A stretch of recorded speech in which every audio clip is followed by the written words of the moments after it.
Welcome to the Dog Trainers Podcast, a podcast created by dog trainers for dog trainers or anyone who's ever fallen in love with man's best friend.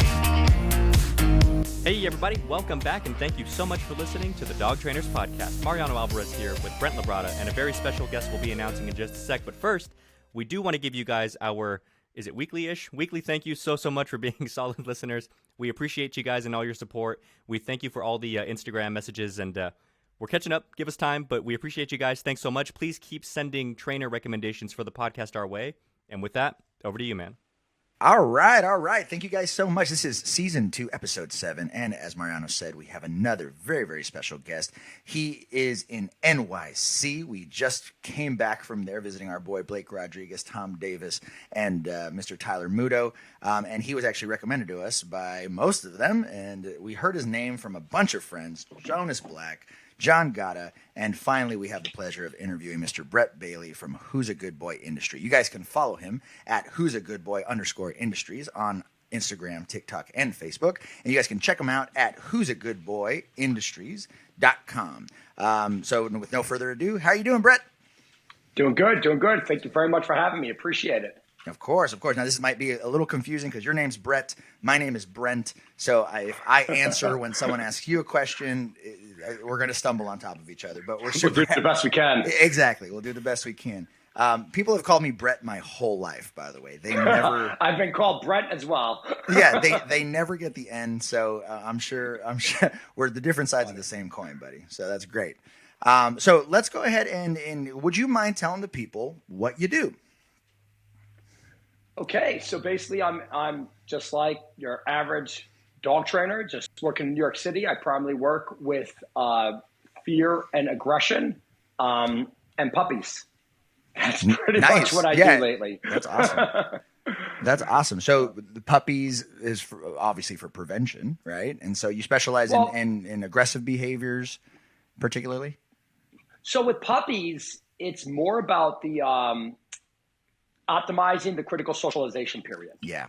Okay. So I've been doing a lot of that, right? And a lot of people, the biggest mistake we make with puppies is we start training them and we do the obedience and we do this and we do that. And the thing is, then we're like, we got a 4-month-old puppy and we're like, look what he could do. And then once it becomes 6 months, the puppy's like, I don't care about that anymore. Yeah. So really, it's a lot of classical conditioning, a lot of just making the dog feel good, making the dog curious, and more importantly than anything else, the off switch. Yes. That's it. If you get an off switch, that's you got that for the rest of the dog's life. So that's really it's a lot of that. And but again, it's how do you optimize a critical socialization period with a puppy when they can't touch the ground until they're 16 weeks. Right. But that's kind of when that socialization period kind of starts dwindling off, right? Yeah. That's always the plight of every socialization period, right? Exactly. So I actually instruct everybody, like I did with my own puppy, get a wagon. Your dog's in a wagon. Bring your dog everywhere. You know what I mean? And that wagon turns into place. And then it's just, but that's what I do with puppies. As far as fear and aggression, it's just making dogs happy. That's huge because all the clients that we've had people who do behavior and rehab and aggression and stuff like that. But I would say you're probably one of the first ones that emphasize the importance of puppyhood. Now, I grew up, learning a shit ton of puppy stuff early on in my career. And, the more I got into aggression, the more you start seeing how the bad childhood leads to aggression and not knowing how to cope with things and et cetera, et cetera, et cetera. So I think that's such a great point to talk about, like the importance of puppy development. Who were some people that you studied about puppy development that you really liked? Oh man, I went to I literally did Zoom sessions with everybody could think of, and I bought everybody's online platform. Whether it was Pat Stewart, Michael Ellis, Ivan, but most of it, to be honest, was just reading books. But here's the problem, and I mean, none of us like to read books, none of us have time to read books, but that's where I got a lot of the sciencey and the understanding, of that was really books. I'd have to get back to you on which books I have over there, but just it's you think you know it, and then when you get a puppy, then you realize I didn't know anything. Yep. Well, I think it's like anything else, right? It's like know? the gravity of it that, having the head knowledge of it is one thing, but having to actually deal with it. The reason why I was a couple minutes late just now was because right as me and Brent hung up, a client called me, and he has a young puppy. It's a Doberman puppy. And this dog he's like especially driven. Like he's an impressive little puppy for how young he is versus how like, what's the word? How not stubborn, but how stubborn in the sense that headstrong, but headstrong in the way that he's willing to tune out stuff just to get what he wants. It's like this dog could do some serious competition work even. So the owner called me just now and was kind of like, man, I'm frustrated because he's really smart and he's learning this and that, but also he's being stubborn in this other way. And I'm like, yeah, I get it, but this dog now is, let's see, maybe 20 weeks old. He's young. Mm-hmm. We started him about 16, 17 weeks, food work.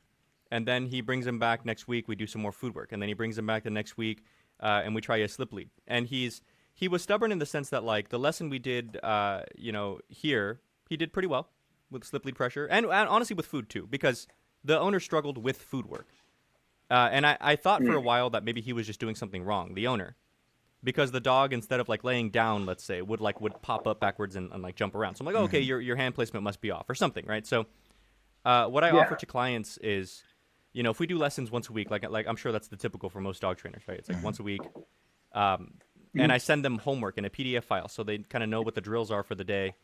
And if they're struggling with something, I tell them, let me know when you've got 5 minutes. I'll jump on Zoom with you really quick, and I want to see what you're doing. And so I'm like watching him. And he was doing some stuff wrong, but when he corrected it, the dog was still like pouncing away, So I'm like, okay, let's try this, let's try that. Simple stuff, like just put a leash on him, just so he can't go anywhere, like, and then try working it here. Do you have hot dog weenies? Do you have cheese? Like, just little things. So he was having a little bit of pushback at his house with small stuff like that. At my house, the dog was fine, mind you. We start leash work with the slip lead. And again, my house dog was okay. Just sits down, this, that, like doing better, kind of walking a little less crazy on the leash, like in general. Same thing. Owner's like, man, he's just not doing this, not doing that, not doing this, not doing that. So he brings him back to me. We did another lesson, and it's like, you put a little. This was interesting. If you put slip lead pressure up, straight up to get him to sit down, he'll sit down. And if you pull straight down to get him to lay down, he'll lay down.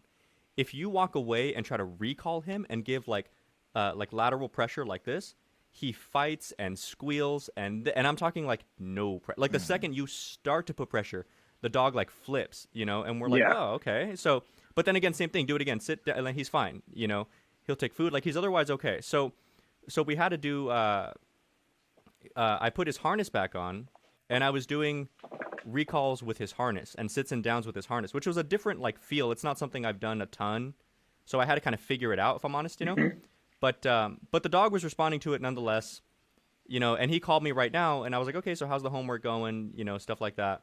And same thing. He's like, I mean, he's getting there, but he's being stubborn. And I'm like, well, dude, he's a puppy. Like, you trust me, I'm a dog trainer. I believe in finding that middle ground. Like, I do want your dog to be obedient. I do want your dog to understand what the boundaries are. I do want your dog to have all these things that they need to just be normal and not like a huge crazy Dobie. But at the same time, this dog's really young. We're gonna have to kind of help him out a little bit, So every now and again, you'll have to like talk a client not off the ledge, but you know what I'm saying. Where that you have to remind them like this dog is very young. You can't expect the world of him. It's not quite fair. And that's funny you say that. I tell people don't have an expectation of your dog. Don't give your dog if your dog didn't listen to a command, you never had the right to say it. Hey, can I ask you a question, Brett? So just before we started the podcast, we were talking about how shout out to John Gotti. He's a good friend of the podcast, and he sings your praises like nobody's business. And what he keeps saying, that means a lot.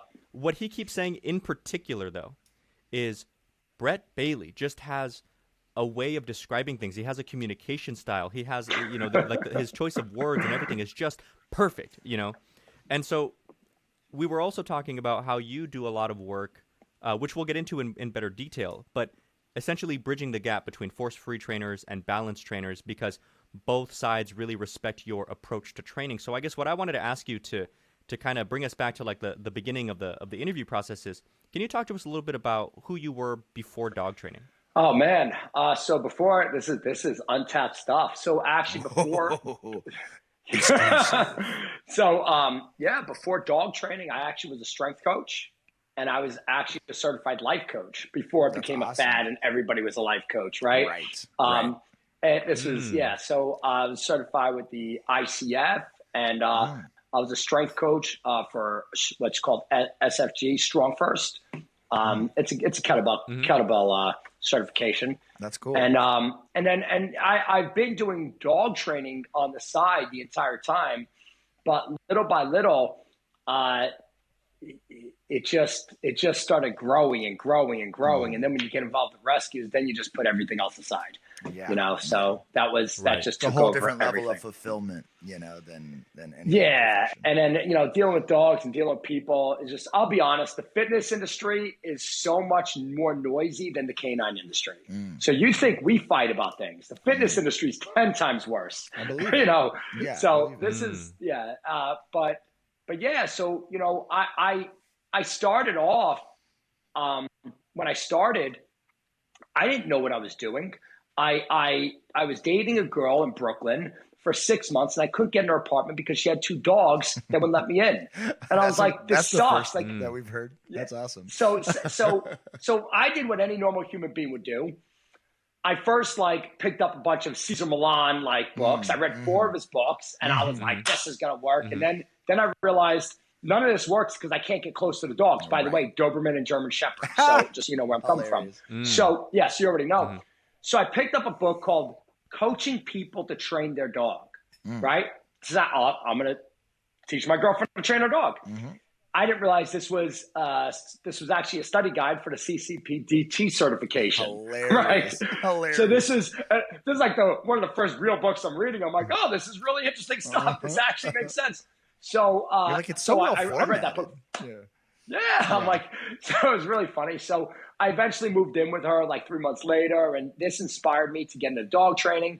I actually started to take a certification course with the ABC, which is which is force free, positive only. A lot of the stuff I did though wasn't working, and I'm like, or it was just taking too long.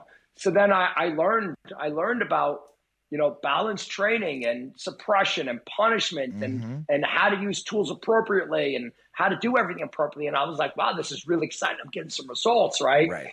And then that was great until I stopped getting results. I started meeting those dogs that you're like, it's not working. What's going on here? So then I sat there and I said, you know what? I need to figure out how to really help these dogs. Right. So, and I knew it was, it wasn't going to be focusing on their behavior because the dogs weren't taking food in front of me. I couldn't get in New York City. Sometimes it takes us a month to get a dog to take food. Wow. So So that's when I started. I actually started reading Animals Make Us Human and Effective Neuroscience Animal Motion, Jack Pancic stuff, and really diving into that. And that's when everything just kind of evolved. And by understanding, how a dog feels, you kind of you just naturally understand the fallout of so many other things, right? And then when I went on social media, the first thing that happened was I showed my balance training content and with dogs over threshold, and I got attacked by everybody. And then people started noticing my responses. I was handling the force-free community that was attacking me no differently than I handled reactive dogs. I maintained my cool, and I got them curious about me, right? And little by little, I would start showing more of my force-free methods, you could say. And then all of a sudden, people started really gravitating. And next thing you know, that's when I started really getting a lot of Zoom sessions because people wanted to understand, how do I work with extreme dogs in extreme environments? Because I made an announcement. I don't care. I don't know what it's like in, I don't know, Idaho or upstate Connecticut or somewhere in the woods. I got nothing. But I do know unless you're in a serious city, you do not do what I do, because New York City is just a different breed. And I'm not talking about Brooklyn or Queens. I'm talking about Manhattan. It's a different breed, you know? Well, can you talk to us a little bit about just understanding and all the, like the praise that we've heard from your programs and the way that you explain things. I'm interested in, one of my favorite things that, like, just to kind of give you an idea of where my head's going here, is when we've had other guests on, we've had people from Ecuador, we've had people from other parts of the country here, we've had people, and more so where they are topographically. I'm always fascinated how dog training, as it gets bigger, it's finding more and different people. Yes. You're the first strength coach I've ever met who is now training dogs and life coach. And now as you say it, I'm like, oh, I understand now. Like, now my brain is connecting. Oh, the personality, you're like in good shape. I'm like, oh, I understand. Okay. And we have another friend who she was a psychologist, and her spin on reading dogs and the way she approaches the family and everything else was really fascinating too. So I guess my question to you then is, what aspect of either being a life coach or strength coach led you to really want to take this like analytical approach to dog training? Or was it something even before that? Was it something that led you to the strength coach stuff and then to dog training? It's just this core thing that's just always driven you. Great question. You know what? The common denominator with everything is teaching and helping, you know? Okay. And that's really what it is. I think the life coaching and the strength coaching gave me more of a different type of strategy on how I do my dog training. Right. So that really helped. A lot of my friend of mine, Jason Cohen in Brooklyn, always laughs at me because he's like, I break down my programs like I would a strength coach would break down their programs. You know what I mean? Like, literally, that's reps, sets. Yeah. So I'm like, you're going to do 5 reps of this, 6, whatever. But and I'm very analytical. Like with the strength coach, I'm very analytical form. It's the same thing with dog training. Here's the deal: a dog's optical frames moves faster per second than ours do. We move a shoulder, the dog wants to know what was that and why. So if we actually focus on our movement with intent, the results we're going to get is ridiculous. If I hear any of my clients, and I'm a stickler on this, if I hear any of my clients use a command, a verbal cue, at the same time while they're moving, I'm all over them. Because because one will overshadow the other. Right. It's huge. Right. So, just understanding that. But it's like, that all comes from, obviously my past. It's like, no, you have to nail it. Well, does that include like moving, as in, I get clients all the time who their dog is healing perfectly, and then they go sit, and then they walk 4 more steps and then stop moving? Or like, or moving as in, like, I changed up my training style maybe 2.5, 3 years ago when I moved to Arizona, because I changed up the way that I run my markers, specifically my release commands, and that in tandem with like just a positive marker in general. Like, there's good and then there's break, and good means you're on the right track but you're not done, whereas break is like a free to go type deal. But I also changed up the timing sequence, meaning I don't go sit and pick up my hand at the exact same time and down at the exact same time. I'll put a little delay. So like sit, boom, down, boom, stay, boom. And that was a really hard mental shift, because it's so close to what you're used to. Your brain wants to just throw it in there real quick.